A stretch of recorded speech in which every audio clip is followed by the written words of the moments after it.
Want help to grow your business? Download BRiN, the world's first business advisor in your pocket. To find out more, visit BRiN.ai or search the App Store today.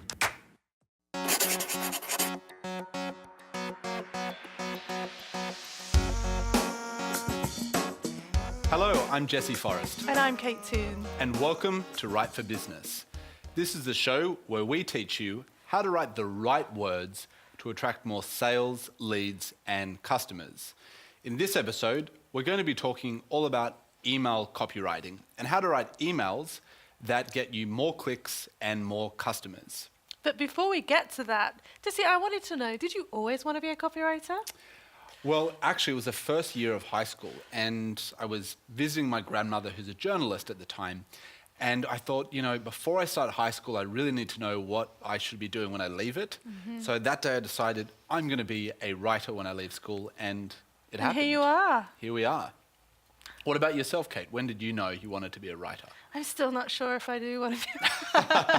No, I'm joking. I don't know is the answer to that question. I think I wanted to be a dancer on a cruise ship when I was a child, but hey, this is where I am. I wanted to be a woman. Okay.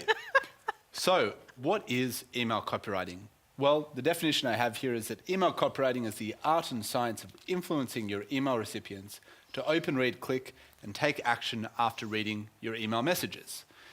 So, that brings us to an interesting debate, and that is email marketing more effective than social media? What would you say, Kate? Well, I do a lot of both. I do a lot of social media stuff and a lot of email, but I think nothing is more compelling than email marketing. Once you might use social media, SEO, and other forms of marketing to get people onto your list, but once you've got people onto your email marketing list, it's a really powerful way to get your marketing message across. 100% agree. And here's some interesting stats, because a lot of people would say that social media is bigger, that Facebook is bigger, and that clearly we're in a social media age. However, if you look at these stats, you'll see that email, in terms of the number of accounts that are active, there's almost 3 billion email accounts, which is incredible. Compare that to Facebook's 750 million accounts at this stage. Obviously, that's growing every day. And then, number of messages on a daily basis is just ginormous with email. We've got 188 billion. I think that's that number. I'm not good with numbers. I'm a words person. Yeah. Well, that's 9 zeros after the number.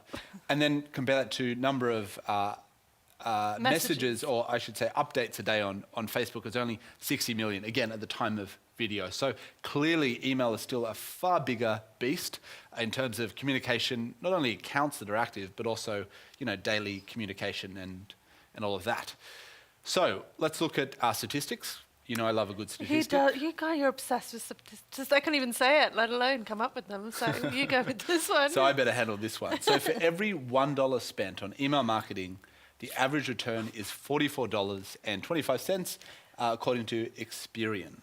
Wow. So that's incredible. So in terms of driving revenue, email is obviously a really effective medium. But you were saying for social media, might not be as effective in terms of driving the dollars, but engagement, it's going to be really good. Yeah, I mean, look, I think it's like with SEO, when people are searching online, they're in that buying mode, they're ready to buy, and when people open an email from a business, there's a certain expectation of what they're going to get there. On Facebook and other social media platforms, maybe you've gone on there to watch a Game of Thrones video, or look at pictures of cats falling off stuff. You didn't necessarily want to be sold to at that particular point. So it's kind of like, oh yeah, saw that, maybe scroll on by. And I just think email, hits people on their hot buttons. They're hot buttons. We love that word. It's become our slogan for the show, hot buttons. It makes me giggle. Of course, if you're unaware, a hot button is, lots of things. But it could be the things that are obviously going to motivate us as a consumer to go and buy something as well. So let's move on to who should learn to write better emails. Well, I think this slide is almost a bit redundant, because who shouldn't learn to write better emails? I mean, I think small business owners, online marketers, bloggers, huge corporates. I think often the huge corporates are the ones who do it the worst. I don't know. Geez, absolutely. Some of the things you get in your inbox. And I think we're going to touch on why, about the fact that maybe not so good at building a relationship and building that trust with their customer. So I think, anybody who wants to get a better response from emails and drive more sales should learn how to write better emails. 100% agree. So before we get started, there's obviously a few things we need to take care of. In this episode, we're not talking about your email marketing software and how to set up all your software or the system you're going to use to send out the emails. We believe you should have that already in place. So you should have a way for emailing, your list, your database, your prospects. So you should already have some kind of contact list. And also, size doesn't matter when it comes to the size of your list, does it, Kate? You could have 30 people. I know I started out with 30 people on my email database. Other companies have 30,000 people. So really comes down to you as a person, but you should definitely have your software ready to send that out. Unfortunately, most emails are terrible, aren't they? Yeah, a lot of emails really suck. And I think, a lot of emails just simply get ignored. Sometimes that's because of the way they've been sent. So they're going into the junk folder, or they're going into that promotions tab if you use Gmails. But I think a lot of them just suck because, they're poorly written. There's bad subject lines. People don't want to open them. And when they do open them, there's lots of issues with them, which I think we're going to go through now. Absolutely. We're going to talk about all those mistakes that people make and also how to write better emails, of course, for more clicks, more customers. So, how to build a relationship with your database. That's obviously an important thing. So how do we get that relationship going? But before we do, what would you say is the most important thing when it comes to email marketing, Kate? There's, loads of things that are important. We could talk about subject lines and body copy and relationships. What is it? I would say it's who you are, or who are you? Now, what does that mean in this context? Well, this bright sticky note, who are you, really refers to the relationship you have with your recipients. Right, yep. So obviously, if I'm going to send you an email, it's more likely that you're going to open it. I'm going to ignore it. It's going straight in my junk. Kate would ignore my email 9 times out of 10. But if it was from someone I liked, then like you would my open mum it. or my husband or something like that, then I'm going to open it because I know who they are. I recognize their name. We have a relationship, and I'm interested to hear what they have to say. Me, not so much. And that's fine. But the lesson here is that relationship trumps everything. So it doesn't matter how you write your email. If it's coming from someone you know, like, and trust, because they're going to open it.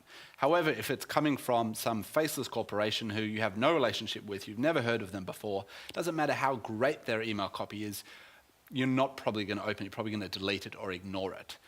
Which brings us to this important slide. It doesn't matter how great your email copy is. If the recipient doesn't know you, they probably won't open your email. Agreed.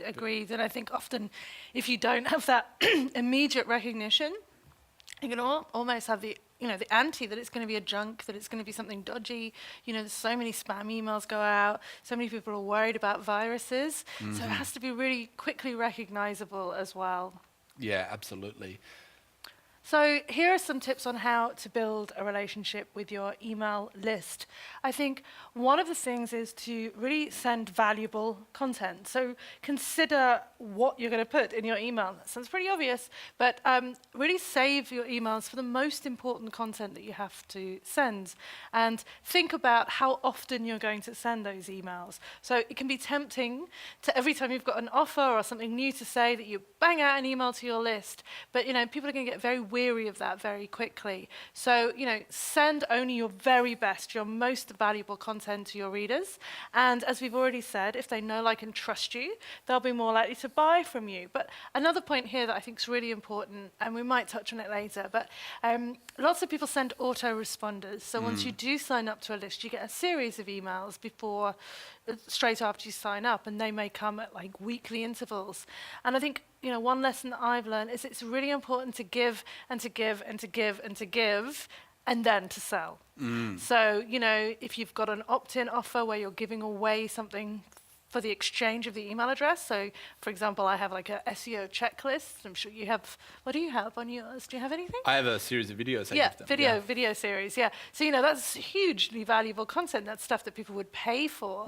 So you give them that, and then maybe you give them something else, and you give them something else, and only when they really feel like, wow, this person is somebody, or this brand is someone I can trust, and their content's generally pretty awesome. Well, then when you send that sales email, it's going to get opened, and they're going to be more inclined to buy. That's really good advice here from Kate. And I know with your database, you give off that checklist, and There was a great book, for those who want to read more about this, called Jab, Jab, Jab, Right Hook by Gary Vaynerchuk, and that talks all about that strategy. Give with valuable content before you try and sell something. And that helps to build that relationship, I think. It does. Or they'll want to open your emails.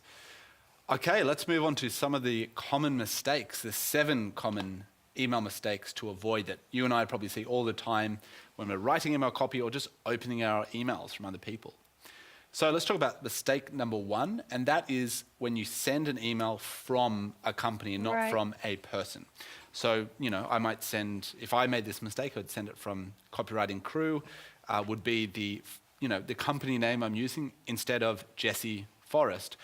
I've also seen, and I'll ask your opinion, Kate, people have Jesse from Copy Crew or Kate from Toon Copywriter, merging both, where you have the first name of the sender and then also their company. What do you think about that? Yeah, I think that's valuable. It depends how you've positioned your brand.